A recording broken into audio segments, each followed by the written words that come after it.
We acknowledge that our perspectives alone cannot capture the unique experiences of those with intersecting identities. Our goal is to share useful tips, start important conversations, and learn together by sharing what we know.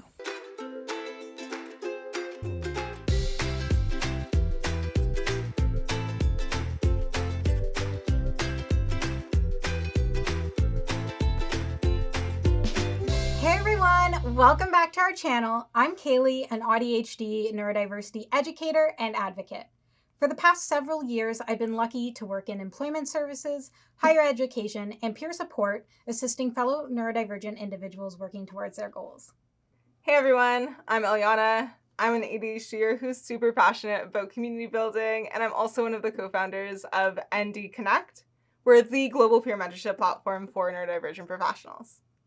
I also have more than 7 years of experience supporting neurodivergent people in the world of work and helping companies become more neuro-inclusive.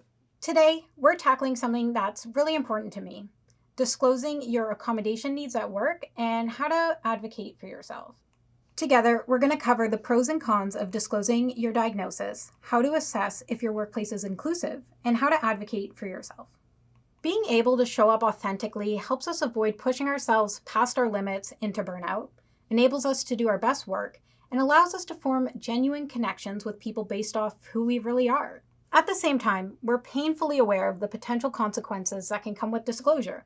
So come on, let's talk about it. So, what are the pros and cons of disclosing your diagnosis? Well, first, the benefits. It can help you get the accommodations you need to perform your best. It can also foster a more inclusive and understanding workplace environment, and it might even help others feel more comfortable asking for what they need too. On the flip side, there are potential consequences. For example, at one of my previous workplaces, I ended up disclosing my autism diagnosis. I thought that this would be helpful to show them where I was coming from in a certain situation from my perspective as an autistic person. Unfortunately, this did not work in my favor. Following disclosure, my employer started asking me to work with my door open and no one else, and timing my breaks more closely, and just really underestimating my capabilities within my role. So, how do you know if your workplace is inclusive?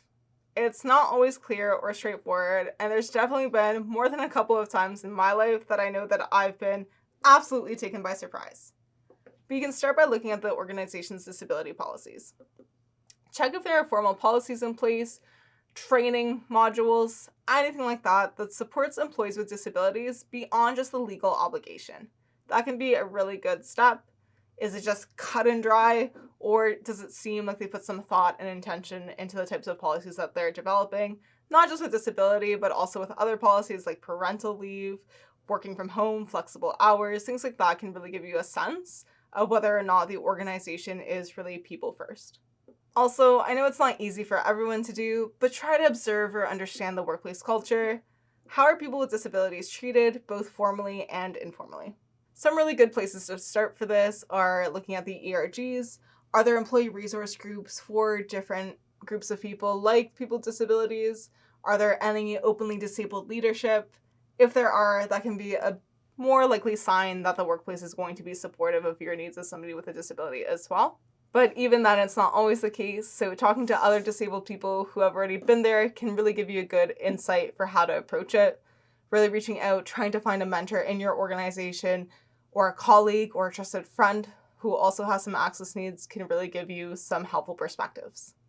In a large organization, sometimes the more important question to ask and think about is not even just about what the organization is like, but who is your direct manager? Or what's your team like? A lot of accommodations don't necessarily happen through these formal processes, but also these informal conversations and negotiations that happen just in your day-to-day work. For instance, one of my direct managers was open about having ADHD, which did make it a lot easier for me to disclose and feel confident that she'd support me, especially because she also talked about her access needs in the workplace. How to advocate? Well, there's understanding your rights. You can ask for accommodations without disclosing your diagnosis. Find out about the accommodation process at your workplace and completing necessary paperwork or documentation from a medical professional. knowing your needs and advocating for environmental, social, and informational accommodations. For example, private workspaces, attending meetings virtually with your camera off, receiving written instructions, and the list goes on. So let's get into the key aspects of advocacy as a neurodivergent person in the workplace. Advocacy involves actively seeking the help and adjustments you need to be successful. First is understanding your rights. It's crucial we familiarize ourselves with laws around disclosure and accommodations. In Canada, the Canadian Human Rights Act protects your right to reasonable accommodations. It's also good to know that employers are expected to cover the reasonable costs associated with implementing accommodations.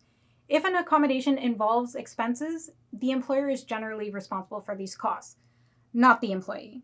However, we also acknowledge that asking for them to cover these fees can feel worse than having to pay for them ourselves. So it's all about balancing what feels best to you, as much as we wish it was just easy for us to utilize what's available without the fear of stigma or consequences.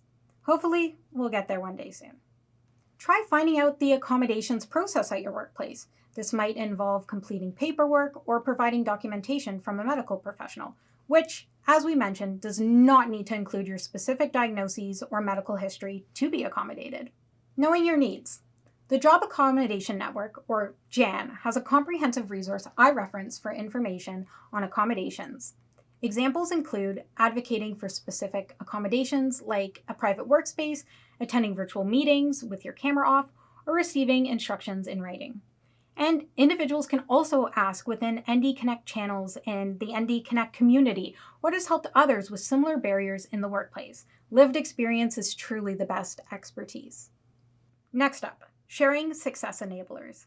Now, this is my personal favorite hack, because if you don't want to disclose that you are a person with a disability or who requires accommodations, you can try to frame it as, I do my best work when, fill in the blank.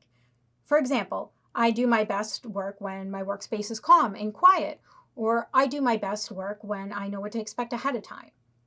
Instead of explaining how being autistic and having ADHD affects my sleep patterns and circadian rhythms, which is just a fancy way of saying my internal clock, that makes me more productive at night and in the early morning hours, I advocate for flexible, asynchronous work hours. For example, if a task needs to be completed by a certain deadline, I have the flexibility to choose when I work on it, even if those hours are when most people are sleeping. This approach lets me work according to my natural rhythms, manage health flare-ups if needed, and still get things done on time without being constrained by a 9-to-5 schedule that doesn't work for my brain. I request a flexible schedule at my job without disclosing my diagnosis by saying, I work best with flexible hours to manage my energy levels. This way, I got the support I needed without having to disclose all that background information. It's not just about being grateful or lucky to be employed. Your employer chose you because they're also fortunate and appreciative to have you on their team, or at least they should be. They hired you because they can see your skills and see your value as a member of their team. Support, accommodations, and understanding are your rates, and we as neurodivergent people should never have to settle for anything less. You can find a free resource for this episode on our website at doryzenner.com. There's one for each episode in this series, so please do check those out. If you found this episode helpful, please tap that like button and subscribe for more neuroaffirming content on autism and healthy living. And truly, genuinely reach out to us on our socials. We love to hear from you. You'll also be able to connect with other actually autistic folks there. Until next time, take care and stay well.